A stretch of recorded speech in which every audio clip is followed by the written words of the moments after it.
Third grade. Hey there, my friends. How you doing? Mr. Michael here, getting ready to show you some art. Today, for our first 5-minute demo, what we're going to do is we're going to do a drawing, what I call design a creature. And it's a fun drawing, really cool, but it also makes you think. I'm going to want you to think that maybe you are this space explorer and you found a new planet that looks something kind of like Earth, a little bit different, but a lot like Earth. But there's going to be its own animals and stuff on it. And what I'm going to want you to do is to design those animals. And your creature, your animal, has to come from one of the following types of environments. It can be from the ocean.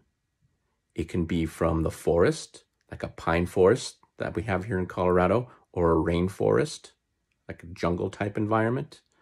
Also a desert or the polar regions, right, where it's really cold and icy. So it has to be from one of those places. And what I'm going to need you to do is I'm going to need you to think, what does this creature need to survive in that environment that you chose for it? Does it eat meat? Does it eat plants? Does it eat both? Is it a scavenger? Does it need to fly? Does it need to swim? Does it tunnel under the ground? What does it do to help it survive? What's it gonna need? Don't just draw me something because it looks cool. You know, it's got these cool claws, Mr. Michael. It's gonna look awesome. Yeah, but it's gonna need the claws for something. Do they help it climb? Do they help it hunt? All right, you're gonna have to figure out what we call adaptations. What has it evolved over thousands of years to help it live in its environment? So think of like a camel. Camel has a hump, right? And the hump helps it store water because it is very dry in the desert. But its feet are also very wide because if you've ever tried to run in the sand, is it easy? Yeah, it gets kind of hard after a while, right? Well, the camel's feet are kind of wide, and that helps it go through the sand a whole lot easier than it is for us, okay? So think about first, where does it live? Polar, desert, rainforest, pine forest, or the ocean. Now, think about, what does it eat? Does it eat meat? Does it eat plants? Does it eat both? Now, think about, what's it gonna need to survive where it's at. I'm gonna show you mine here in just a second. So here's what I've come up with, guys. I call him the spike serpent. And think of a cool name for your thing too. Something that kind of reflects where it lives or how it survives. My guy, the spike serpent, lives in this new planet's oceans, very deep, where it's very dark, and he eats meat. He needs to be able to protect himself. So he's got all these kind of bony plates rather than skin. Almost looks like he's made out of kind of like rock. There's his tail, because think about in the ocean, think about a fish has the tail that helps it go through the water a whole lot better than, say, us humans. It's a little hard for us to get through the water, but a fish with a tail like that gets through real easy. Again, he's got kind of these bony plates that cover his body because while he is a hunter and he eats meat, he is hunted as well, and he needs to be protected.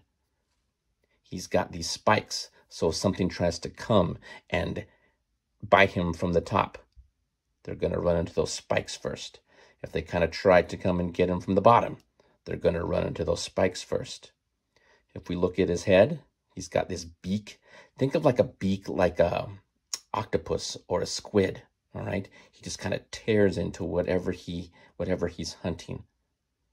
And he's got some big eyes because where he's at, down deep in the ocean, it's dark. There's not a lot of light.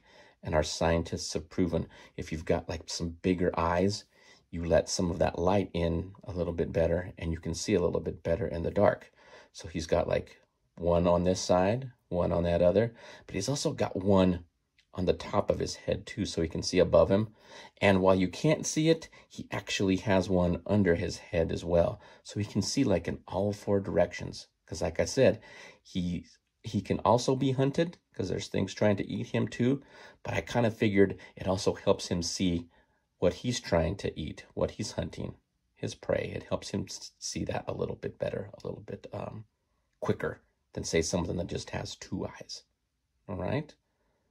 So, what are you going to come up with? Like we always do, I would probably use pencil first. That way, in case if you make a mistake, you go ahead and you can erase it. Then go back over with your crayons, your markers, your colored pencils. Use all three. Make it look cool. Draw a background for it. I didn't draw one because I wanted you to see my details a little bit better. But if you want to draw a background for it, color your thing and then draw a background, go for it, guys. There's no right, there's no wrong. But remember, it's got to have those adaptations that are going to help it survive where it lives. Not just spikes to look cool, spikes that are going to protect it, all right? Not just a beak because we like birds, but the beak's going to help it eat its prey a lot better, all right? Tell me what you're going to make. Oh, yeah? I think that's going to be cool. Go for it, my friends. So what kind of creature did you come up with? I would really love to see them. So if you could, have your parents take some pictures and email them to me. At the end of this video, there's a page that has my email address on it. Take the pictures, email it to me, and I would love to see what you guys have come up with. I love your imaginations. Can't wait to see what you're making. But also, it just doesn't have to be this 5-minute demo. If you've been making some other kind of art on the side here, since we haven't been to school, show me. You guys are always telling me, oh, I made this, oh, I made that at home, I want to show you. Show me. I would love to see those things, guys. All right? You guys take care. See you soon. Adios, amigos.